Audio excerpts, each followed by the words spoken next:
We only Stay. have first weekend. Yeah. Or the weekend of the week, usually Thursday, Friday, Saturday. Okay. Concerts, so that's great. Awesome. I think I will audition for it. That'd be great. Yeah. Well, first grader doesn't want me to take that on. I would.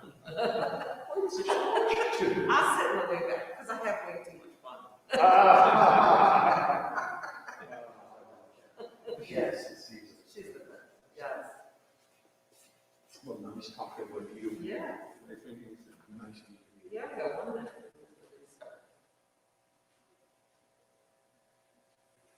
I texted you.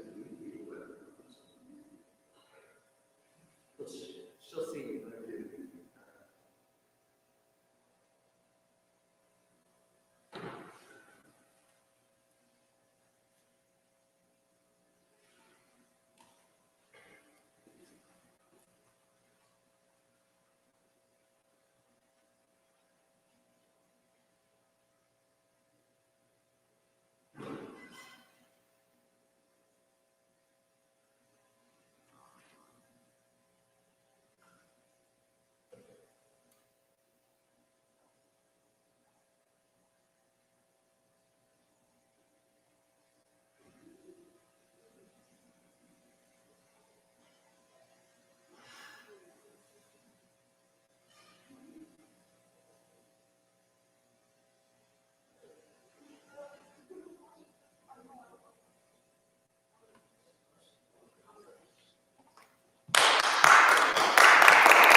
Thank you so much. Good evening, everybody. Good evening to the few that are able to join us. Thank you so much for coming. And to anyone tuning in online, as well as to the gentleman in the sound booth. Thank you so much for being here tonight. We are Viola Madness. because it is madness to expect four violists to play on stage together, right? And what we just played for you is a piece called Por una cabeza, which was made famous in the movie Scent of a Woman. It is obviously a tango by Carlos Gardel, a Frenchman originally born in Toulouse, and he grew up in Argentina and became the father of the modern tango. I'd like to introduce my colleagues. This is Lili, my colleague from the Indianapolis Symphony Orchestra and the previous teacher here at Anderson University, and Yufang Chen, who is a violin professor at Ball State, but what she really likes to do is play viola. And this is Zoran Jakovčić. He is the viola professor at Ball State. And my name is Amy Niffen. I'm the viola professor here at Anderson University. And the next piece we would like to play for you is called Nimrod. It is from Edward Elgar's Enigma Variations, and it is frequently played in memory of someone, most recently for Prince Philip. We hope you enjoy it.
As I mentioned, Nimrod is something that is played most frequently in memory and in honor of someone.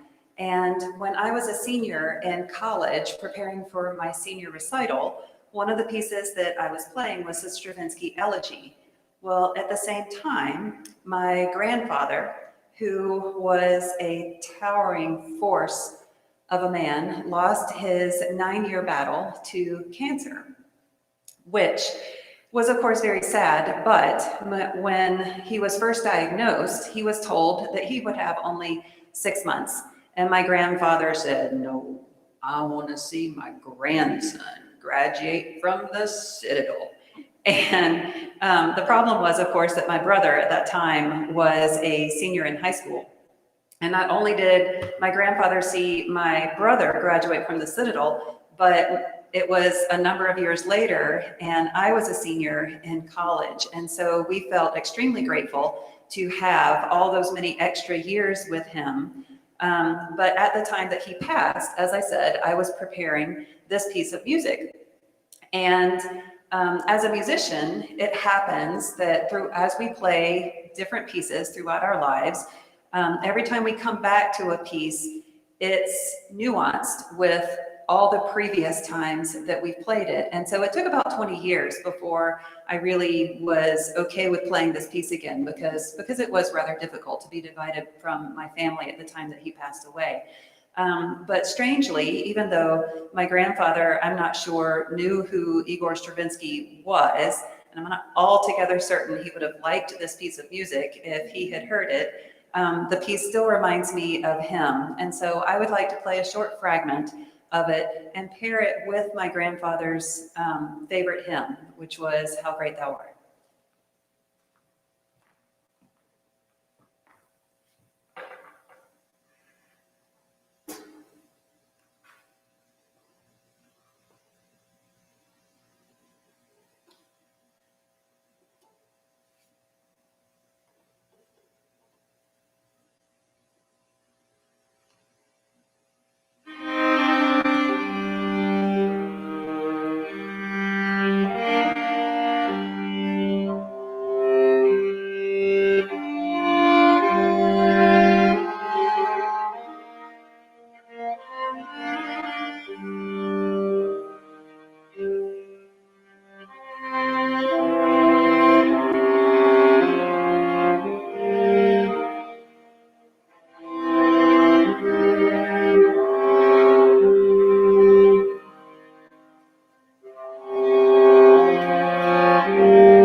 Thank you. The next piece we would like to play is arranged by a young lady who's in the audience tonight, Miss Julia Lee Keller-Welter.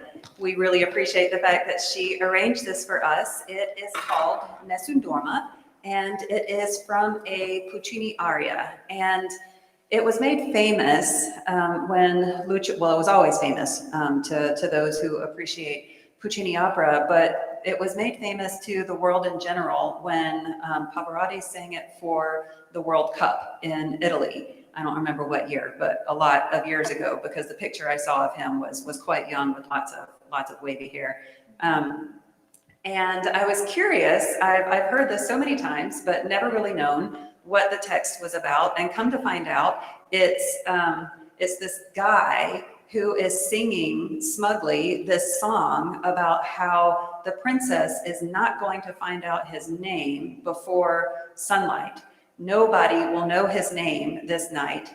And if the light dawns and she hasn't figured out his name yet, then he wins. So that big phrase at the end, Vincero, he's saying, I win, and he gets the girl. So that's what it's all about. And Zoran is our guy who's singing the song, and his name is Kalaf. In case you ever need to know, trivia, the guy's name is Kalaf, but the princess doesn't find out his name, and I think they wind up getting married. I don't know that it's a tragedy. So anyway, here's Nessun Dorma.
Next, we'd like to play for you a traditional Chinese song that was first introduced to me by Lili when I was going to China to play with an orchestra with some friends of mine.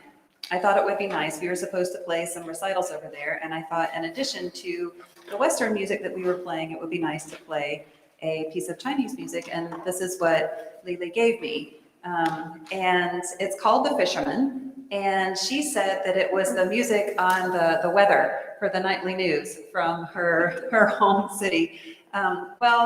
Fast forward several years, and we decided to play this last summer. And this is actually Viola Madness 2.0. Originally, it involved a young friend of ours named Li Chen, who during the shutdown for the orchestra needed to go back to China. But when I showed this piece to him, he looked at the person who had arranged it and he said, "That's my teacher." and I had no idea, of course. So this is The Fisherman, and Lily will be playing the beautiful melody. We hope you enjoy it.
We thought it would be nice to pair the traditional Chinese tune with a traditional American tune.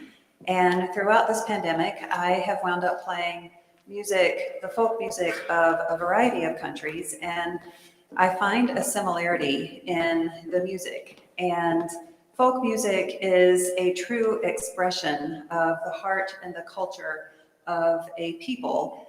And it seems to me that if we can find similarities between the music, that maybe there are many similarities between us as people.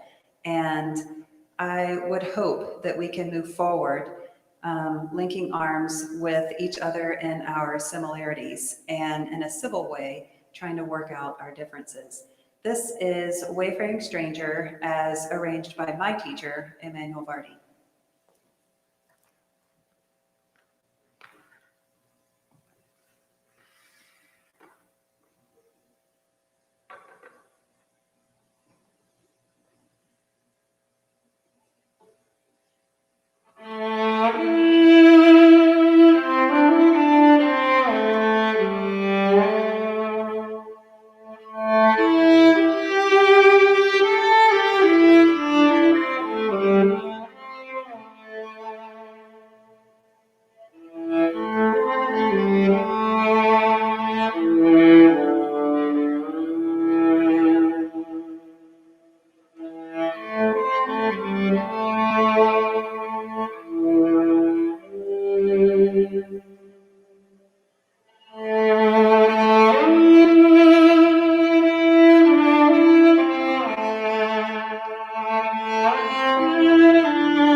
And while the girls are coming back and getting set up for the next piece, I promised viola jokes.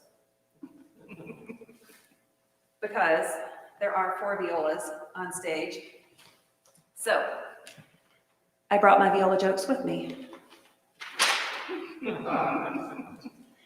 If you Google viola joke, this is part 1.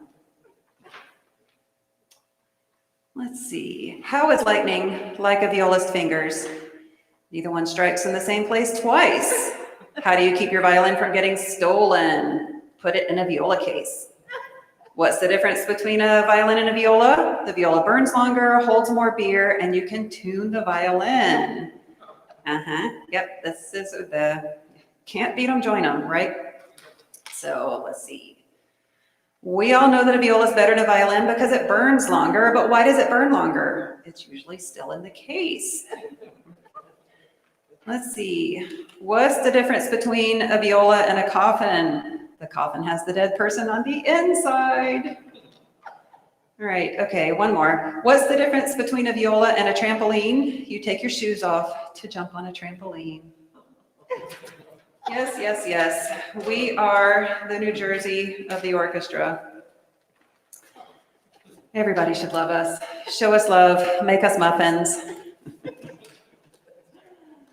But now I would like to ask Lili and Yufang to come back and play some Telemann for us.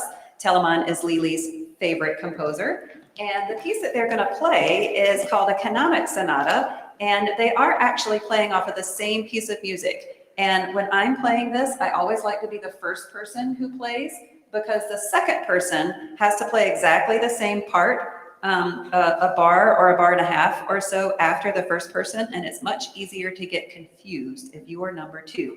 So this is, yeah, she's number 2. So let's see how it goes.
The next piece of music is by Arnold Rosner, and obviously it is a duo. And I first heard it at a viola congress, which sounds like a viola joke, except it's not. There are times in the schedule of things and in the world when violists congregate, and it is called a viola congress. And Jeffrey Urban and Lynn Ramsey played this, and I thought it was really great. So I made note of the name of the composer and contacted him and got a copy. And this is the second movement of his duo, which when I first played it, I played with a friend of mine who's about a foot shorter than I am, and there were many pages requiring about 5 stands, and we played off of the same stand, so same music. So as we played, we just kind of walked this way across the stage, and eventually the audience started giggling, because just like Joyce is doing, because it was actually kind of funny. But we're just going to play the second movement, and we each have our own stands, and we do a little bit of choreography, but it's not quite as amusing. We'll hope you enjoy the piece, though.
Before we play our final piece tonight, I would like to say thank you again to those of you who are here. Thank you to the people who are tuning in, and thank you so much to Dean Bright for supporting this concert tonight. We are most appreciative of the ability to play on stage with each other for a live audience, and it has been a joy to play tonight. The last thing that we would like to play for you is a rather silly piece that I first knew as the Spirit of 76. As a kid growing up in the 70s, in 1976 was the height of the disco craze, I think. or somewhere close to the top of it. And there was this piece that I knew as the Spirit of 76. And then when I got to high school orchestra, we started playing this piece and I went, oh, Spirit of 76. And the orchestra director looked at me and went, no, it's Beethoven 5. So a friend of mine named Joël Belgique arranged this piece of music for 4 violas of all things. And he calls it a 4th of a 5th of Beethoven. Thanks so much.